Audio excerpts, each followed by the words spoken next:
The United Kingdom is sending troops to Ukraine, ground and air forces. US President Trump, in turn, sided with Ukraine and extended sanctions against Russia. Volodymyr Zelensky will meet with the head of the White House today. So, what is known about the deployment of British troops to Ukraine, and how did Trump side with our country? The United Kingdom is ready to send troops to Ukrainian soil and put planes in the sky to secure an agreement in Ukraine. This was said by the British Prime Minister Keir Starmer after talks with US President Donald Trump in the White House. Quote, "I am working closely with European leaders and I am making it clear that the UK is ready to send ground troops and put planes in the air to support the agreement, working together with our allies, because this is the only way for peace in Ukraine."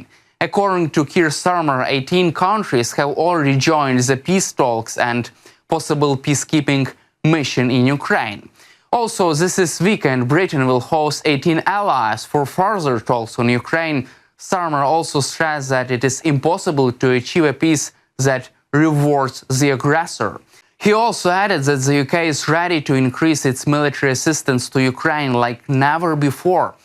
Prime Minister Starmer has invited more than a dozen European leaders to a summit on Ukraine and security, which will take place on March 2nd. The Prime Minister will use the summit to promote European action on Ukraine, signaling collective unwavering support for securing a just and lasting peace and a long-term agreement that will ensure Ukraine's future sovereignty and security.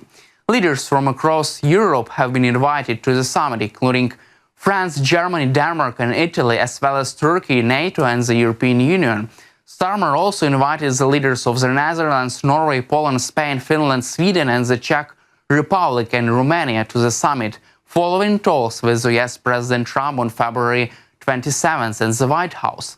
NATO Secretary General Mark Rutte and EU leaders Ursula von der Leyen and Antonio Costa are also expected to attend the summit. Meanwhile, Turkey, in talks with the representatives of Ukraine and Russia, has indicated its openness to the idea of deploying its military on Ukrainian territory as a part of a peacekeeping force. According to Bloomberg, Turkish President Recep Tayyip Erdogan discussed the possibility of sending troops to Ukraine with Volodymyr Zelensky and Russian Foreign Minister Sergei Lavrov. However, Turkey will not participate in any peacekeeping mission unless it is involved in all consultations and preparations for the mission. Russia, which publicly opposes the deployment of NATO troops in Ukraine, has not given Turkey a specific answer regarding this idea, a Bloomberg source said. It added that this issue is not considered a priority in the negotiations between Ankara and Moscow.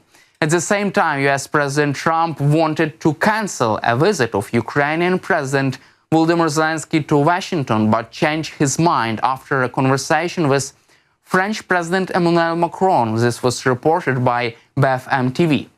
Ukrainian side received a message from Washington that Zelensky visit and meeting with Trump would not take place. The Ukrainian president then called Macron, who in turn spoke with Trump and persuaded him to invite Zelensky.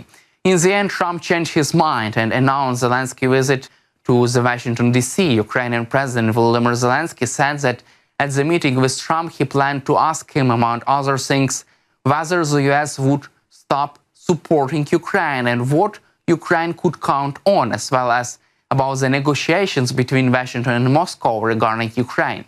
Zelensky noted that the issue of security guarantees in the context of a deal with the United States is of a fundamental importance to him, and whether the future conversation with Trump will determine whether the mineral deal will be successful or pass quietly. Meanwhile, the US President Trump expressed surprise that he had previously called President Zelensky a dictator, he said during the meeting with British Prime Minister Keir Starmer at the White House. When asked by the BBC correspondent whether he still considered Zelensky a dictator, Trump said, quote, "Did I say that? I can't believe I would say that." Next question. It seems like Trump has sided with Ukraine and completely changed his mind on President Zelensky. Moreover, US President Trump has ordered the extension of sanctions against Russia. However, Trump refused to guarantee that American side would come to the aid of potential British peacekeeping forces in Ukraine in the event of Russian attack. He said this during a meeting with the British Prime Minister Keir Starmer at the White House. Trump was asked whether the US would come to an aid of British troops if they were in Ukraine, keeping the peace, and they were attacked by Russia. Quote, "What if there were Russian troops in Ukraine and they were attacked? You know, I have always thought that the British don't need a lot of help. They can take care of themselves," the American president replied. Also, Trump praised Britain's incredible soldiers and said that if they need help, he will always be with the British Army, but they don't need help, Trump repeated.